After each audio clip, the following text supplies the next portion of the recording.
Welcome back to NTD. Welcome back to NTD Good Morning. We are so looking forward to this next segment where we have our guest, Dr. Sonal Bhatia. It's so good to welcome you back in the studio to talk today all about how to get the best sleep possible. I am looking forward to this. And I want to start off with, why is sleep so important? Well, thank you, first of all, for welcoming back, Steph, Carrie. I mean, sleep is so important because did you know that we spend 1/3 of our time in sleep mode? Oh. So by the time you're 60, that's 20 years that you've spent asleep. That's a long time. That's a lot. And why is it kind of hard to get good sleep? For some people, for a lot of people, let's say. For most of us. Yeah. I think we live in the Western world, and I think the opportunity now is to talk about the why behind it's so important and how you actually can repair your body during those very critical hours that you sleep.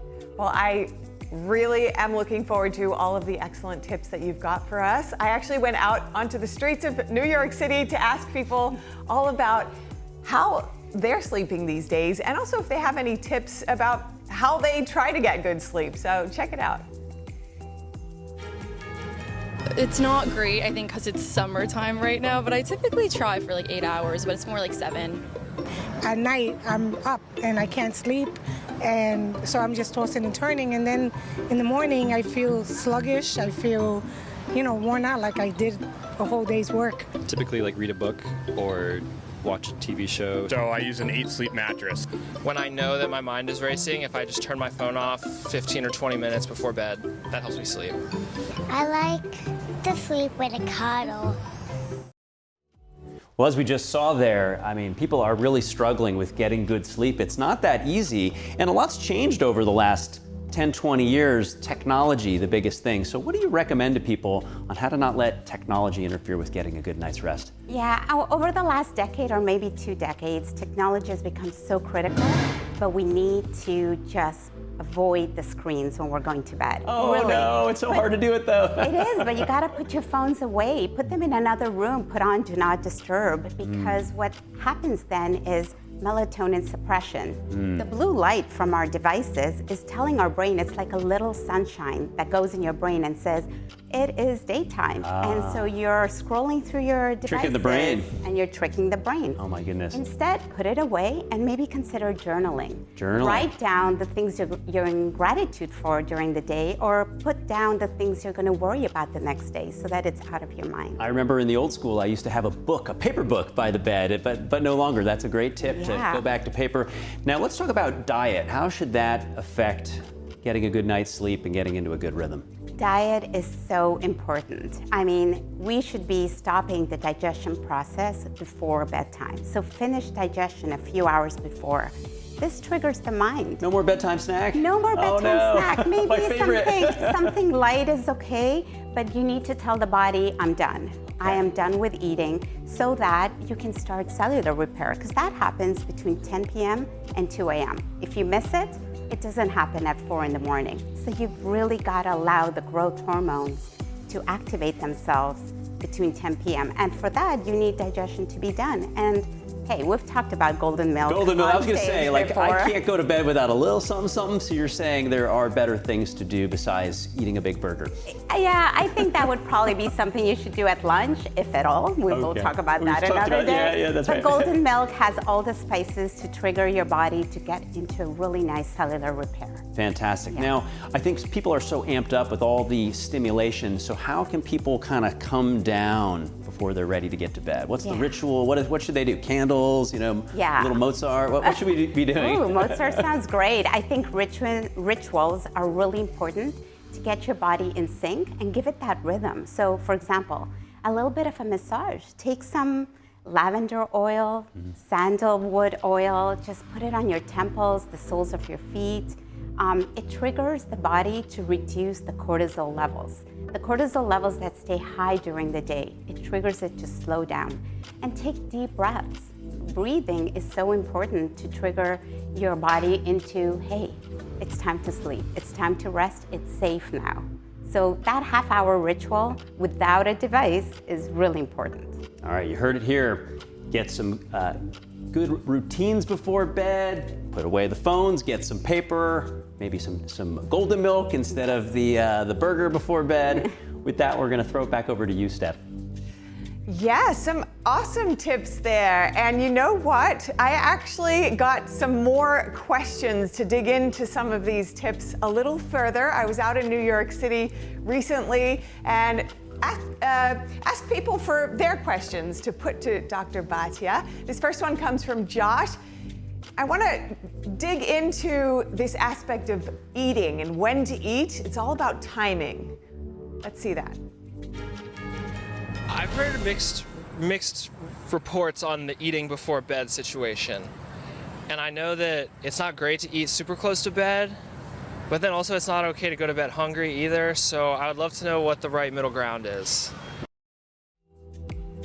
So you heard it there. That was actually a fairly common question among the people that we asked. And We all want to nibble before bed, that's right? right, because you can't go to bed hungry, as he said. So what's your tip there? I mean, we've got the golden milk. That, by the way, tastes delicious. It was fantastic.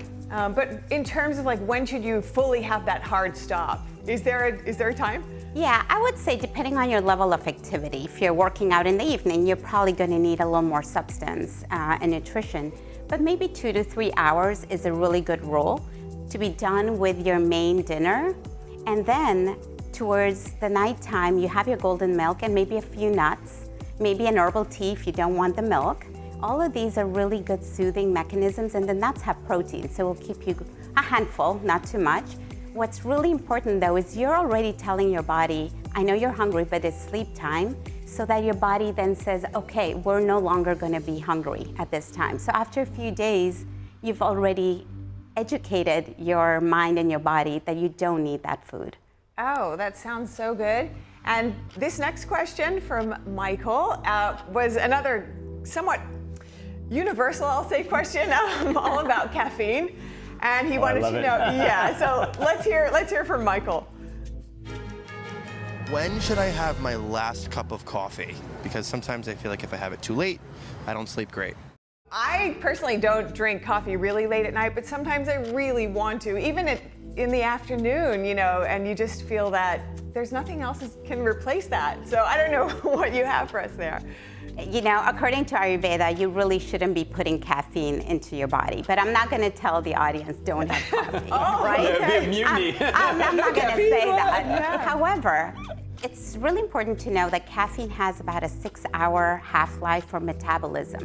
What that means is it's actually staying in our system for much longer than we thought. We think, oh, 1 or 2 hours and I got my caffeine induction. No, it's about 6 hours, and it's different for different body types. That's average.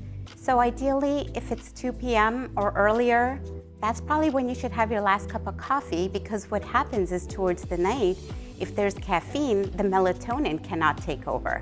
And the melatonin is saying, hey, let's wind down, let's go to bed, let's go to sleep. But if there's caffeine in the system, it's not coming up. So you're not going to be sleepy enough to get into bed. So I would say 2 p.m. and sometimes some people are very sensitive. I am. I can't do it before that. Noted. I will be applying this. Okay, our next question comes from Jillian, and she had such a fascinating question, one I'd never really thought about before, to be honest, but now I really want to know. It's about some specific differences between men and women in sleep. Let's check out what Jillian had to say. I'm curious if the ideal amount of sleep varies between men and women. Like if women need more or less sleep, or if 8 hours is just the standard for everyone. So now, I mean, there's a lot of differences between men and women, of course, but it would seem almost some kind of tragedy if there were actual different needs for hours of sleep. Because how do you see it? No, I think that's such an important question, because on average, 7 to 9 hours is what an adult should sleep. There are differences, not in the amount that the women need, but in the depth of the sleep that they have. And that is where it gets triggered, because they're not sleeping as deep. Why? Because they go through hormonal changes on a monthly basis and a cyclical basis. They're also caregivers, and so they're actually sleeping lighter because of the sounds of their kids, perhaps. So women traditionally sleep lighter because of that. Fascinating. Okay, next up is from Juliana, our last question. And while most people said that they wanted to know how to get to sleep well, Juliana wants to know how to stay asleep and not wake up in the middle of the night. Let's hear from her. What do you do to stay asleep?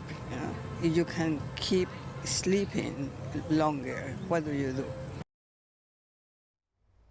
Yeah, she was a fairly active person, she said, walking all the day. She was retired. Yeah. So she didn't have many of those common problems, but this one actually plagues a lot of people.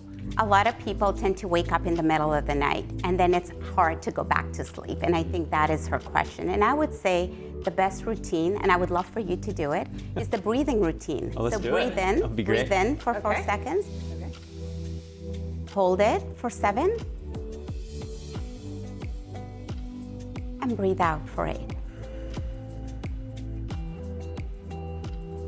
And this is the 4-7-8 routine. When you wake up in the night, do not turn to your phones because that signals that it's time to wake up. Instead, just close your eyes and do this breathing technique and you'll be back into deep sleep. Oh my gosh. I'm ready to go to bed right I now. know, just with that one cycle, I could feel myself calming down. That's wonderful, because actually when you wake up in the middle of the night, you feel, okay, I don't have time to stay awake. Yeah, But you're ready it's to so go. quick. Yeah. Now, you had mentioned not eating late at night, and you had also mentioned that 10 to 2 is kind of like where you get your best Cellular sleep. repair, yeah. So what has to happen so that the body is really recovering, especially for people who might, work out or do things like that? What's happening at that time that you really need to let the body focus on that one job? Yeah, 10 p.m. to 2 a.m. is growth hormone activation. That's when your body goes into repair. You're productive during the day, at night it needs to repair. So you need to be in bed before 10 p.m. so that your growth hormone activates and then you get all that immune system recharge and reset. Amazing. Yeah, I certainly feel way more equipped to deal with, the task of living a great life. Yeah. And it all starts with good sleep. Thank you so much for your time today, Dr. Sonal Bhatia. My pleasure. Always great to see you. And unfortunately, we're out of time. We're going to have to wrap up our show here, but we're wishing you wonderful sleep this weekend. I'm Sure Carrie are. Dunst. Enjoy the weekend. And always, Stephanie Cox. Good to see you. See you soon. That's great. Yeah, I feel like, just